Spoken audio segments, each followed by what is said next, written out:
Some bands, their first albums, their only good album. Yeah. Sometimes, Maroon 5, Cough Cough. I didn't want to say it. You said it. Like, no, do a beat. Let's do a track that people recognize. Let's just do the first hook. But then I'm gonna rap my own bars, and then it's like, oh, this is like a cool little like mashup. I guess maybe might be a more, appropriate word for the situation. But it's similar. So my point I'm making is that like it's cool to have some kind of beat out there, instrumental or sound or song, and watch different artists have a different take on it, different mentality on it, different pocket. I think that I find that very impressive, actually. Yeah, absolutely. Yeah, like the Amen break. That is the most sampled drum loop. But see, I was ever. like, what I was thinking But it's been about. using so much different stuff. That's the thing. I'm like, Eminem sampled Labby Cipher for "My Name Is." And that was like a classic, like 20 or 30. Even at the time he did it, but fucking somebody that I used to know came out like 4 or 5 years ago, whatever it was. I don't know, maybe more. Yeah, no, but something long. I agree. Yeah. It's not in classic territory yet. No, It's not exactly. old enough. It's like it feels too early to me to sample it. And I do agree, the Dochi's version's dope. It sounds great, but it's like Hollywood. They just keep making the same fucking movie.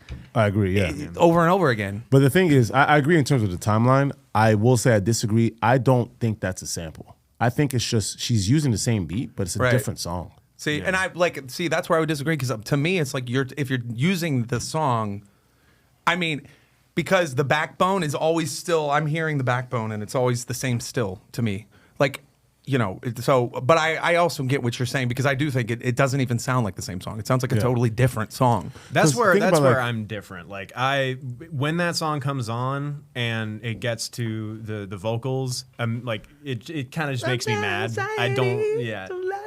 It feels like a complete different song to me. It does. But the thing is also in hip hop, if you think about the mixtape era, and then you think about Lil Wayne in particular, that's common, right? We're rapping on different beats, and then you do your own different bars on it or whatnot, and then you put the mixtape out, and it's like, yo, I'm in Dallas when we used to go to the clubs in like the 2000s, 2008, 9, 10. They would play Lil Wayne freestyles, and it's on beats that you might know. It might be playing, I don't know, like Swag Surf, and you're thinking Swag Surf about to come on, but then it's Wayne. It's a complete different song. So I don't see that as a sample, as opposed to when you think about like, because you mentioned Ye, but you think about a song like Good Life. That's a Welcome to the Good Life. That's a Jackson 5 sample. But it's so like, I don't know, like edited, mixed in with so much else and looped that you might not even catch that. But that's a sample. I'm pretty sure. As opposed to like, I'm using this beat, I'm gonna rap my way. Right. Yeah. Yeah, Dr. Dre and them have a lot of stuff that samples. Kendrick does samples a lot too. I think hip hop is just like that's how it naturally started. It started off like 1970s beat breaks, and then scratching them, and then now making beats out of it. Yeah, maybe I would think. I mean, I wasn't around for it, but like the first like big popular rendition of something like that would be the Run DMC Walk This Way, the Aerosmith. Word. See, and that feels. I don't want to cut you off, sorry, but that feels like a remix, because the Aerosmith is on it, right? Yeah, Aren't they on it? It's a full-on collaboration. Right. Like they redid some of the instrumentation. Like the drums are now like a drum machine, more punchy, more in that hip hop flavor. But like they still got Steven Tyler there. They still got Joe Perry. Like it's it's very much a collaborative effort. Yeah, it's one of the early genre bending songs. But I think the important part, the important part of all that is paying respect to the original. Yeah, not necessarily of like praising it and being like, man, like you guys like mine, you guys got to go check this out. But just handling it with care, like Vanilla Ice. Ice Baby. That's one where I feel like what did he do? Under Pressure. Under Pressure. Queen and David Bowie. All right, stop. With that, like he denied for years that it was even a sample. Yeah, did you see the VH1? But Ninja Rap was all him, dude. There's a video where I don't know if it was VH1, whatever it was, but he's trying to break down why it's different. Yeah, he's like, oh, it's well, hilarious. there's another note it's like, right nah, there. fam, that's the same. It's like the exact same thing. No, he's like, but at the end it goes dun dun dun dun dun dun. Shh. Yeah, exactly. That's it's like there's a hi-hat at the end. I'm like, come on, fam. Yeah, it's the exact same. Especially with something like Queen and David Bowie. It's like two like heavy hitters that everybody George Harrison knew. got that had that happen too from Tom Petty. It also doesn't take a lot to Tom Petty's out of lose people. that, because you could just sound alike. Yeah. You could use something called like an interpolation, where like your flow is moving like that one, or your melody is moving like that. Well, that's like mumble enough to rap, be dude. I got you. That's like the whole genre of mumble rap. It's just their. It's like the same style. It's like cadence is everything, dude. And like that's why I like Kendrick, because his cadence is very percussive, dude. And he's like, you know, and I hear it. I'm like hearing druminese is what drummers call it. It's like, oh, you're a drummer. You're a drummer. Yeah, it's you know, like like scatting to a point. yeah, too, but drummers understand that, so you're like, yeah, yeah. But what you're saying about like interpolation or hard word, that's where like music copyright gets really gray, because like there have been so many cases over the years where people have sued artists because it's like, oh, what was it? The Katy Perry Dark Horse was one. That's peak Katy Perry. Dude. Peak Katy Perry. I don't know if I know that one. I know the. I knew you were gonna come to me. Do do do. Yeah, it was like from like mid 2010s. Yeah, I think early on. she was. Oh my video. Ed Sheeran had one. I He forget. got sued. Watch the video. They got Just his do ass. yourself a sued. favor. Yeah. Watch the video. They got his ass for that. Who? Ed Sheeran. Ed Sheeran sued her. No. he He got got sued sued for for some- something. how does that song go? I forget the song. What it was. Also, you got to understand, Ed Sheeran is likely one of the most highest financially grossing music artists on the planet. Oh yeah. Yeah, probably. That's someone I would sue. Like Ed naturally. Sheeran is I'm a not gonna corporation. sue the SoundCloud rapper. You're you're suing gonna the go corporation after- of Ed Sheeran. Yeah, you're gonna go after the biggest money bag, the big fish for sure. But you can't own a melody. Like I think I agree. I do think it's a gray area. There's definitely a conversation about like fair How many use. melodies are there? Right. Like I think there's a lot of new melodies. You know what I'm trying to say? I feel like there's an infinite like- amount of melodies. Like they like it's like no deck of cards has been the same deck.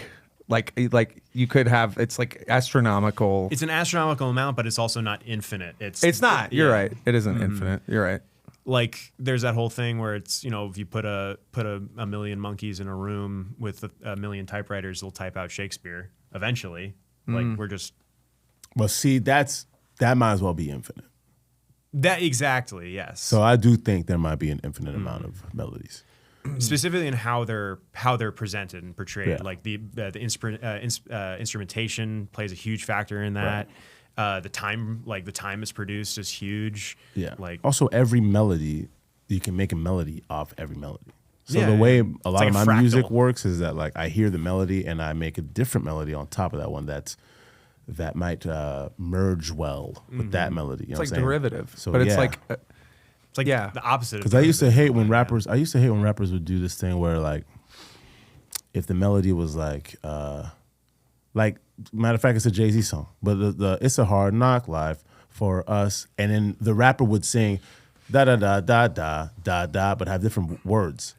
I would Yo, hate that- that. I would oh, like the melody's set. You should do something different on that melody, baby. Is that way? Like you know Yeah. what I'm saying? Because the melody build presented off of itself. it. Yeah, and it's like it's one thing to should fall back on harmonize. that consistently, but in terms of like, you know, guitar soloing, like in my wheelhouse, you play to the melody of the song first. You use that as like your blueprint, and then you take it somewhere else with it. You know, it's just how you keep things fresh, but also familiar. But that's why, yeah, I agree, and that's why I think there might actually be an infinite amount of melodies. Excuse me. Granted, though, there should be some kind of like fair use, like agreement where it's like, yeah, word this does come from this other song, but creation came from that too. So I should still be able to put it out or whatnot. Some of my favorite mixtapes, they can't put them out. Well, and you're 'Cause they rap also, on these bro, beats I or whatever. fully believe that every artist is really just kind of an amalgamation of their influences. You know, all those that inspired you and made you laugh or made you think or made you want to, you know, drop bars or write chords or whatever, you know. It's like you're just all of those kind of like, so we're all standing on the shoulders of giants is really what it comes down to, you know what I mean? So it's like, and I think that the process, that's what you're talking about, that's why it is infinite, because it's just, it can't not be, as long as we're moving as people, it's changing, you know. It can't ever be the same because it's always something moving differently. And that's why you it's know? commonplace for artists to use reference tracks of like, okay, this is the album I'm working on. This is the sound that I'm going for. Not that I'm trying to intentionally mimic it, but it is it's what I hear in my head. It's the closest thing I can get to in the world right now until I produce my version of it. Not the melody necessarily, but more the actual like tonality, how the guitars sound, how the drums are hitting. Like that's why the Beatles to me are so impressive, because it's like all that took place in the course of one band over like less than 10 years, honestly. Because you think of like early Beatles albums to by the end, like just what was happening with them musically, it's just fucking bonkers. Radically different. We have the Beatles to thank for a lot of what music is today. Less so on the songwriting side of things and the creative, but the actual production of music. Yeah, I mean, we all know a Yoko. You know what I'm saying? Naturally, of course, one of the most influential, groups of music ever. I respect that, but I do think that a lot of the music that they were doing, granted, because they're from the Liverpool or something. I want to say the UK, but I guess specifically I think they're from Liverpool. Yeah. A lot of that music already, like that genre, existed in the U.S., like in the Deep South, for a long time. So I do think that like they did a good job of putting it on, I guess, mainstream. But I think they were like started 20 minutes late. 20 years late. I agree with you on the first, like from like 64 to 66. I think that they were very much like covering Chuck Berry and a bunch of shit. But then later with what they did, I think it just went into, when they started doing acid, it just went into all different crazy territories that got all weird, and some not so. Most of it is cool. Some of it you're like, I don't know if I can get on board with 100% of it.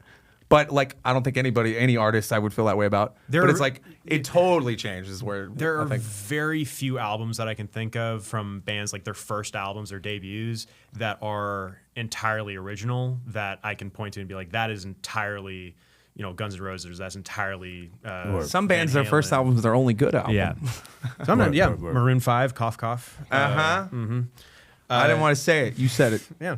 That's mine. That's one, I think. That